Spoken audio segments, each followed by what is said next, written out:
Our next speaker is somebody who's been in the headlines for a few years now. There's been every kind of pile of crap put onto her by the bourgeois media.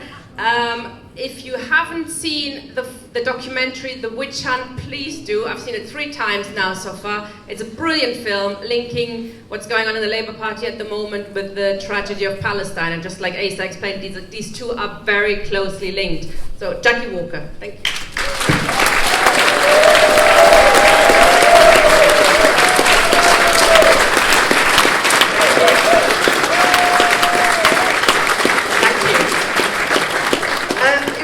Because I was sitting here with Ken here and people coming up and saying hello to him, and we were just talking generally about the past, and what I was thinking is, I think I became a teacher in the ILEA in 1975.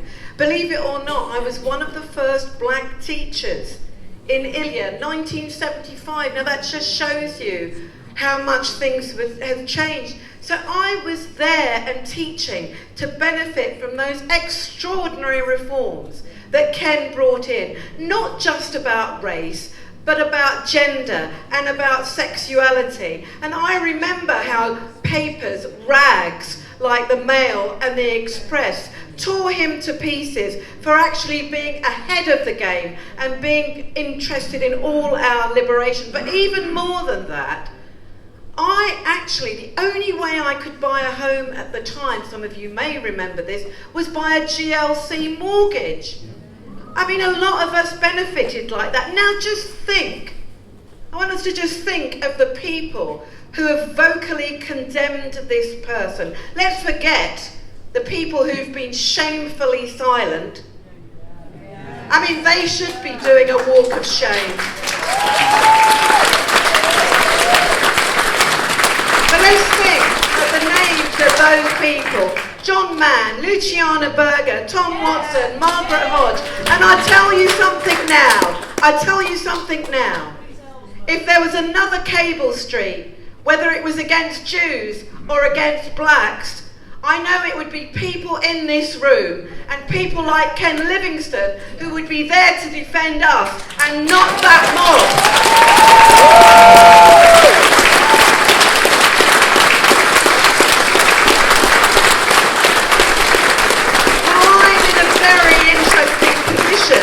Because I'm actually a joint chair of an organisation whose aim is not to be needed anymore.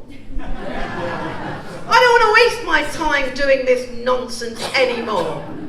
I don't want to have to be speaking because our leaders are silent about the injustice that we face, that they're silent about the fact that last year that there was a bomb threat against a film that was sponsored by a Jewish group that was actually included mostly Jewish people. I don't want to speak out because my leaders are silent about the fact that Waterstones have basically banned the book made by academics, peer-reviewed, because it doesn't agree with the myth that anti-Semitism is a major problem in the Labour Party.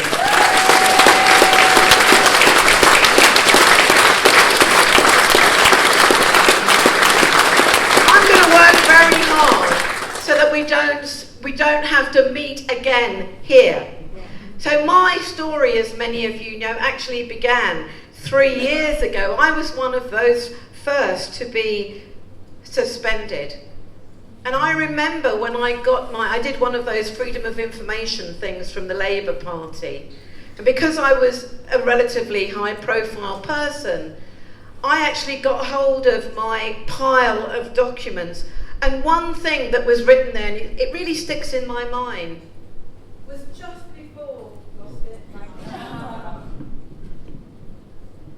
just before they did my hearing, there was a note about me where they actually said that when they looked at the evidence, perhaps they had been a little hasty in suspending me because it could be thought of as rather eccentric speech to call the genocide of Africans a Holocaust. How dare they? How dare they? I will call what happened to the Africans a Holocaust in the same way that I will call what happened to the Jews a Holocaust and the Native American peoples of the Americas and of the Australia. No one people own the word of Holocaust. But the absolute ignorance. And you know one of the questions they asked me? They said, what is the African Holocaust? So when you actually understand the base level ignorance of some of those people we saw in that Panorama documentary, who know nothing, not just about African history, but as anyone will tell you, they know nothing about Jewish history either. How dare these people be set up to judge me and others? And, of course, another thing that Panorama programme didn't mention was the fact that all of their, what do they call them, whistleblowers, all of whom were paid inordinate sums of money by the Labour Party, by the way, to keep confidential data confidential and then didn't. They were all on the executive of one organisation, the Jewish Labour Movement. Well, isn't that extraordinary? Anyway, we were told, weren't we? I was told, just be, and I love the way this word sounds semi-religious, because I'm sort of into all that stuff. Just be contrite. Just be contrite, Jackie, and it will all be all right. Well, I've seen what happened to people who were contrite, and it's never all right. And then we were told, agree to the IHRA, and it would be all right, because they would never use it to chill free speech. And what's happened? It's not chilled free speech, it's absolutely frozen it. Except for people like me, who now have the freedom of speech to say exactly what I want.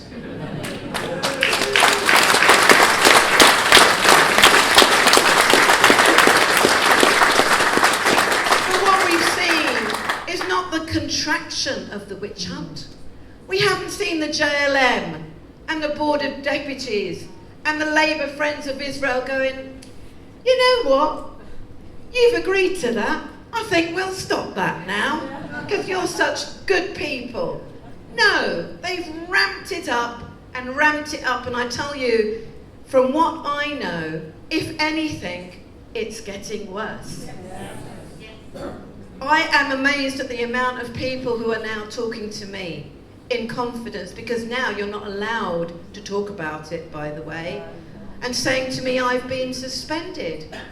And not only that, we now see what's happened to a Labour MP, Chris Williamson, whose huge crime was to actually say, I actually don't think this is a major problem in our party. He had the temerity, instead of calling the leader a fucking anti-Semite, like he should have done.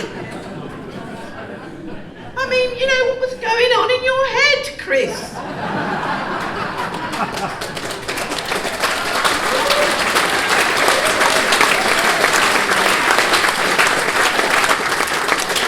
Then this week we've seen the nonsense of the fast-track suspension and disciplinary procedures going through, because apparently, if only they can do that, all their problems will stop. Except the JLM said, actually it's not harsh enough. It's actually not harsh enough. And they said, you know, we know what will happen. You'll just let all your mates off. Well, this is madness. I don't know if they've noticed what's been happening. Because these people, they're either willfully ignorant, or they're willfully manipulative. Or, and this quite well, could well be true, it could be a mixture of both, couldn't it? Now, this week, something that I was thinking about whether to speak about this or not, but I am going to speak about this. Because I think this is very serious and I think it's crossed a line. We saw somebody, a person who I don't agree with in all sorts of ways. I think he often says and does ill-judged things. But he was holding a banner with a cartoon. A well-known cartoonist called Carles Latouf. And if you've seen the picture, basically it's a picture of that really nice man, you know, that really nice bloke Netanyahu in a warplane, and he's shooting at Jeremy Corbyn, I think it is, isn't it? And while he's doing it, he's shouting anti-Semite, anti-Semite. And I think you might say, look, this isn't a good idea to do this, but to call this anti-Semitism, I just want to remind people what happened. Do you remember when there was all that fuss about the cartoon of Muhammad? And we had Netanyahu and all the world leaders, and they were all talking, weren't they, about the freedom for cartoonists and satirists to actually say what they want. Well, I think when our political leaders start talking about that kind of cartoon being racist and allowing it to be banned, and remember what happened was that cartoon was slashed with a knife. And I will contend to you that if the person with a knife had been a black man, he would have been arrested instantly for carrying an offensive weapon.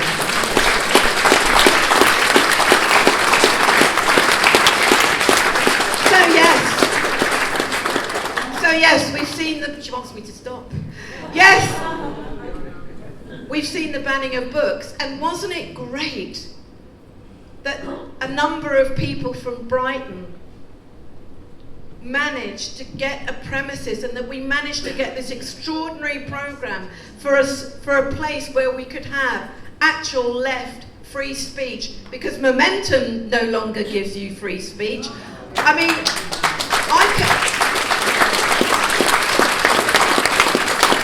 I can't even tell you the amount of people who can't get into Momentum anymore. And can I just say, I think what that means, the success of it, the events were packed out, the quality was great, and what that really means is that next conference, we have got to make sure that we are not depending on this secretive stuff to get venues, but we have a decent venue for the left, where anybody who wants to put on something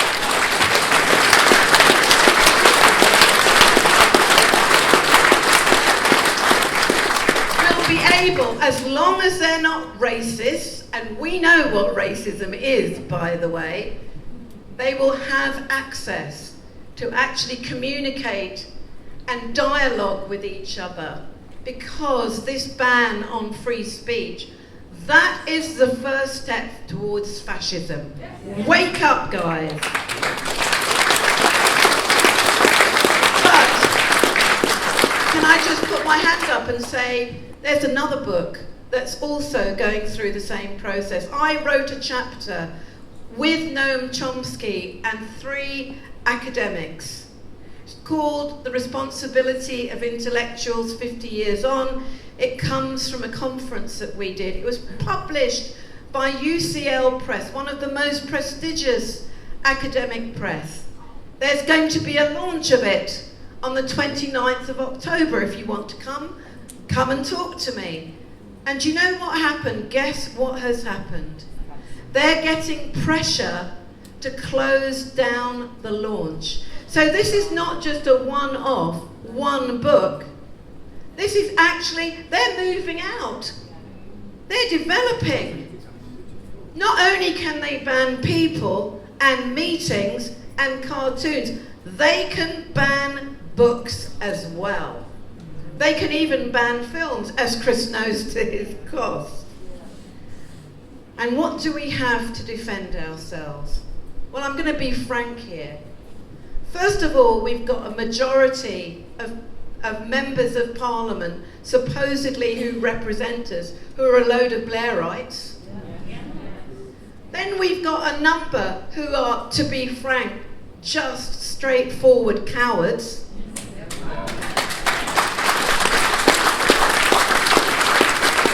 And I'm afraid I will include on that the supposedly left members of our PLP, none of whom have spoken out about the discrimination against people of colour and the way that actually suspensions and expulsions have hit, oppressed and excluded minorities disproportionately, so that this year saw the smallest number of BME candidates selected for winnable PLP seats in the last 20 years. Talk about discrimination, Luciana. You come and talk to me about discrimination.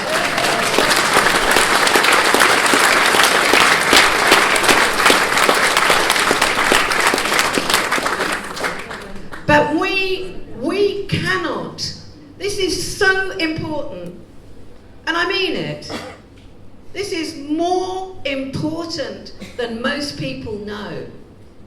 This issue of free speech, we have not just the right, but the far right and the fascist on the rise. We have a Prime Minister who has been caught out acting illegally, who talks with Bannon and the far right and says things that are indisputably racist.